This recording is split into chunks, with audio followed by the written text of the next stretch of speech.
Militia groups like the one allegedly behind this plot are nothing new in the state. But they have been making themselves more visible this year especially. News 8's Jacqueline Francis continues our team coverage tonight. She spoke with a woman considered an expert on these groups. Jacqueline? Sue and Brian, the expert we spoke with expects we'll learn much more about the militia groups involved as the case moves forward. But from where it stands now, she said this doesn't come as a total surprise.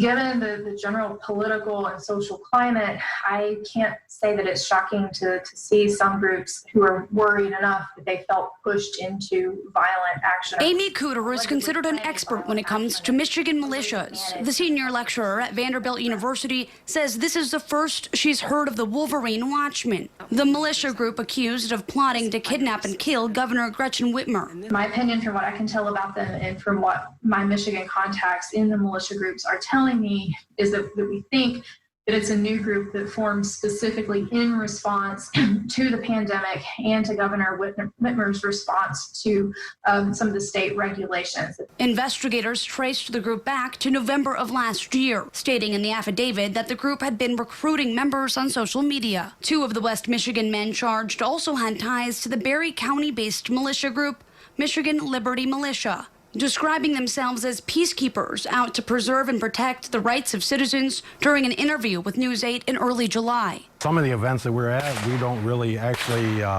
don't even agree with, but as constitutionalists, you have the right to protest as long as you're peaceful. It was about that same time prosecutors claim the brothers were plotting violence as part of the effort to kidnap the governor. While it's not every day you see militia groups charged with crimes of this caliber, Cooter has concerns this incident could cause other extremist groups to act out. It can be the case that when one group starts, it can sort of occur in clusters.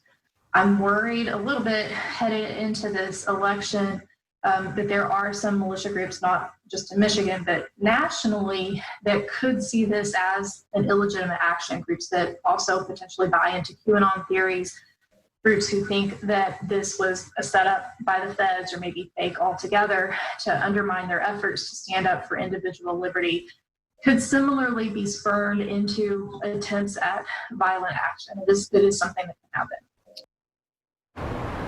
Earlier today, we spoke to the former U.S. Attorney for the Western District of Michigan, Patrick Miles. He told us that groups who oppose the government have been around for years in Michigan, but he added that he's never seen planned violence to this extent.